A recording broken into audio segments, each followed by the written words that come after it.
Will it be red? Will it be blue? Welcome to a special EPL preview of the big game this Saturday, Liverpool versus Manchester City. We've got a few things that we want to break down, but before we get into that, I just want to say hello to my fellow Kaki bros, Jordan and Midet. How are you guys doing? Good. Good, Nice. all right. Good. I would say that both of you have a lot to benefit from this game if City lose. Yeah. Yes. I was out. For this weekend, me and Jordan, we are Yeah, we are friends. We're always friends. Yeah. good friends. Okay, so for those who are tuning in today, thank you so much for listening to this small clip that we have here regarding this match, the big game match preview over the weekend. But before we get into it, we just want to say hello everybody on the Football Kaki, and we hope that you continue to listen to our videos and of course listen to the episode that came out earlier this week for the Football Kaki where we discussed the greatest team of all time. Mm-hmm. There's a lot of it to unpack, so just please go watch that video. We will attach a link below in the description.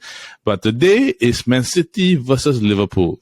Mm-hmm. And I just want to bring out a few things for both of you. I just looked at the table, right? If City lose, it could become a potential 11-point gap. Yep. 11-point gap, because currently at this moment, City have a game ahead. So if City lose and it goes to 28, it's an 11, and Arsenal win the next game, it becomes a potential 11-point gap or 8-point gap estimated. 11-point gap. If Liverpool win, they are a step closer towards catching Newcastle for fifth. Mm-hmm. Yeah, For fifth, and then from there they are within touching distance of Spurs in fourth. So I do think that actually it's more of a must win for Man City to be able to stay within the title frame. So to the Liverpool fan, my brother, what is the key things that you need to point out throughout this game? Or what's the key things that everybody needs to know about this match? Okay, well, first off, when you look at this Liverpool squad at the moment, we're quite decimated with injuries. So maybe I can just run through like the injury list that we currently have. So Nunes won't be playing because he has an ankle injury, doubtful. Henderson has a virus. Tsimikas has a knock, but he hasn't been playing, and Robertson's been playing. The Bacetic is groin injury, and then Thiago is also out. So from looking at the current players that we have available, I will assume that our biggest issue will likely be the midfield. So I think most likely the lineup that's going to be played will be Fabinho will play, and then Elliot will play on the right. And on the left, I think they'll play Milner, just because of the experience that they need. It's either him or Keita. And at the moment, Keita is not really in favor with Klopp. So I think Milner is the obvious choice. If we look at Man City's side, Haaland is injured, which is like the only good news for Liverpool. He has a groin injury, but it's not considered like out. It's like doubtful lah. So if he suddenly just appears and then decides to want to play, also that will be another issue lah. But I would assume that given that Haaland is injured, most likely Alvarez will start. Yes, which is a different kind of player that we have to deal with. But throughout the season itself, we've been struggling with this kind of like striker lah. Also that type of like hard running, like hard pressing striker this whole season. Yeah. So if you ask me, to be honest, am I confident in this game that we will win? My midfield, to be honest, I'm not that confident. But it's sort of like we have to win it because first of all, Tottenham, they just sacked their manager. They just sacked their manager. Yeah. And then we have like this run of games that are going to be like horrendous for us. So so it's like we have to sort of play, because we're going to be playing Chelsea, we're going to be playing Arsenal next. So it's like we have to win this game to start it off. Yeah. What do you guys think? I will ask the Arsenal fan, Jordan. I think it's a game where for Liverpool, they have to prove something this season. Yeah, I agree. Yeah. Right. If it's a draw, it's good enough to prove a point that they are still considered somewhere to be top four lah. Yeah, I agree. But look into the squad itself. If really club plays it carefully without any loophole, and hopefully by then Henderson recovered well enough to face against Man City. And I think Man City still do have its weakness lah. Just need to know how to exploit. Yeah. Yeah, especially when they are when their left back is an issue this season. Yeah, but they are well trained and well trained in playing three at the back. Yeah. This season. Yeah. Yeah. So but giving the opportunity that Haaland is being injured, but I think he will still be in the bench lah. Yeah, I think so too. Yeah. Yeah. Most Probably likely. get a jab or something. Yeah. But like in the first match, right, when we played them earlier in the season, when we dealt with Haaland, it was Gomez and Van Dijk that played the two in the middle. Yeah. They played very well against Haaland, and I think it's because specifically they will do better with like those bigger sort of like specific type of target man where they just like get in behind this type. Yeah. We struggle is with the like those like cheeky type of forwards. So like those players that can like drop deep and get the ball. So like I think Alvarez will be issue. So if you ask me, I think it's harder to play this Against lineup. Alvarez. Yeah, against Alvarez versus Haaland. But we don't know yet lah. I think because our centre backs match up well with Haaland. But the thing is that I also find, knowing Pep Guardiola, he will probably have a game plan for Klopp in the sense where he'll probably just do the midfield very compact, or he might just do a bit more defensive work to actually isolate Salah and Gakpo lah. Because at the end of the day, right, if let's say for example, Nunes is confirmed out, then you end up in a situation where it's like, okay, Gakpo can play striker, Jota can also play a false nine, Salah can technically play there also, right? So who are you putting down in the middle? If you were them, I looked at the record lah. He played 3 different formations in the past 3 games. Pep, is it? Pep. Yeah. So he played 4-2-3-1 against Newcastle. Then after that, if I'm not wrong, against Palace, he played 4-2-3-1. But then I think it was the next game, right, where against Burnley, he played 3 at the back. Yeah, he's a like he likes to toggle around, I guess. Burnley, he played 3 at the back. Then against Leipzig, when they won 7-0, right, it was 4-2-3-1. So it was 3-2-4-1. Correct. So it's the type of thing where he knows how to adapt, he knows how to maneuver lah. And I think that if let's say you start Milner, right, how are you going to like overwork the midfield lah? No, the thing is that Milner, he always plays well in this type of games. Like for some reason, he always plays very lousy against like those like lower clubs for some reason. But those like big games when they start him, I always think like, why is starting Milner? But then he'll play well in the game. Like he'll just like workhorse and like run around all this, because his issue has never been that he can't run, because he's the fittest player at the club at his age. You know what I mean? Yeah, no matter what it is. The issue for him is the pace. So it's like, yeah, but Man City is not really the fastest. Only Haaland is like very fast. They're fastest, but just that the thing is that even though you have a pace issue, right, City do move the ball very quickly. So it's more or less like, does he still have the capability to be able to cut the passing lane as quickly as he used to? But I don't think that he's specifically asked to cut passing lanes. I think his job is to like link up with the left side and then press. So if you ask him to like sit back and then cut passing lanes, that's not really his role. Because the idea is that we're gonna like Liverpool, they will never change the game lah. And so it's like they will always just like push forward and play the way that is no. Yeah, but I mean, I want to ask you guys, right? Yeah.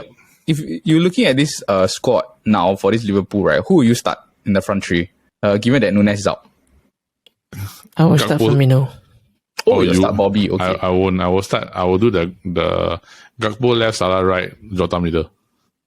Okay. But because Firmino came back earlier than Jota, right? They're both back now. They're both back. But I will put Jota in the middle, because it's more or less like, I feel that with Bobby leaving the club, right, Jota's the one that I think ideally should play false nine. I don't agree. I prefer Jota playing left wing. Yeah, I agree. I think Jota is better playing left wing, because I think Gakpo, right, he has to play the false nine, because the past few games, he really dropped deep very good. Like he knows how to get the ball, this lah. Yeah, but I don't know. I just find that when I saw the thing firsthand, like basically the 7-0 annihilation, it's still very traumatic. I do think that like Gakpo actually plays better on the left. No, but he played in the middle of that game, But the thing is that he drifted to the left. Yeah, Then in the end, as a false nine, ma. Then the thing is that Nunes ended up playing in the middle, in the middle a lot more. So by the time he got to like the center right, it was like, okay, he's on the left.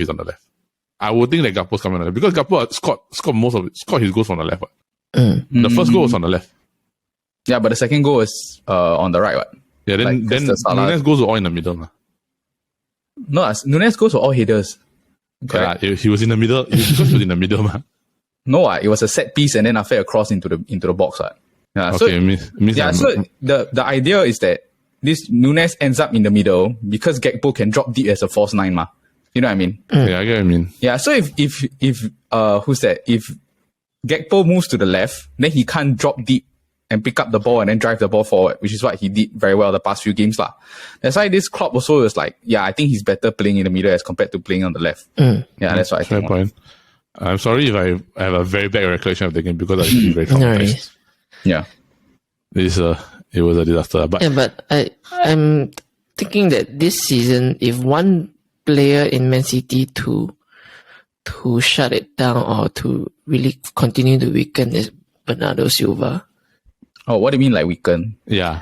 Cause like he been playing out wide recently against Arsenal and against a few other teams are called to play like full wing back. I don't know what position you call him. I don't know why. Yeah. Then now sometimes play back to his natural role. I mean, yes, it's good and versatile, but I would think this season is not as good as last season. Because of that reason that he's being utilized in elsewhere. But he was always like left center midfield or like the left side. Yeah, but not that that he have to do so much defensive works. Yeah, I think not at the wing, not at the wing. Yeah, correct. You can see he totally super uncomfortable there. It's not his thing. It's really not his thing. Definitely. Yeah, just that no choice. Zinchenko want to leave, Cancelo also want to leave. Yeah. I think that's the Cancelo thing really screwed them, to be honest. Because they sort of like have to end up playing who's that at the left back? Luis, right? Rico Luis, or they have to play Bernardo Silva at the left back. They play Nathan Ake at left back also. Yeah. No choice. They have to go and like sort of force them in. You know, what do you guys think? So right, like that, it also kind of jeopardized the whole team. Yeah. And like De Bruyne also had to come near to help him. Like to cover up the spaces. Yeah. And because of that, right, it makes like De Bruyne and Bernardo Silva not performing optimally because they're doing things that they're not comfortable with. Or it's not really their thing. Not really their thing. Like if I have De Bruyne in my squad, right, the last thing I want him to do is worry about defensive duties. Bernardo Silva also. I would rather they are the one that push the ball up. Yeah, but one thing Man City are good is in adaptability, new system. When like that season, when Aguero is out for the whole season, or they got no striker at all, they play with no striker, so they have to really adapt and find a way to score goals from other departments. So, it may be a problem, it not may be a problem, but not always. Like it may not work always, lah. Yeah. I think it's more to do with like, because technically Guardiola's systems are pretty similar regardless of formation. It's the triangles lah. It's the passing triangle. So for them, it's just that instead of moving how you would in a traditional 4-3-3, right, you're just moving into different positions. I think that's why they're able to adapt because they're essentially just playing the same system. It's just that they're occupying the spaces differently. So it's just that instead of understanding like, okay, maybe I need to go into this particular space. I might need to drift. This player might need to occupy that particular channel. Then I have to occupy a different space channel. So I think it's more towards maybe that's why the system is like it's not too difficult for them to adapt. But I get what you mean in a sense where like if you were to pick a team in the entire league that can adapt to any situation, right, it's Man City, pretty much. Yeah.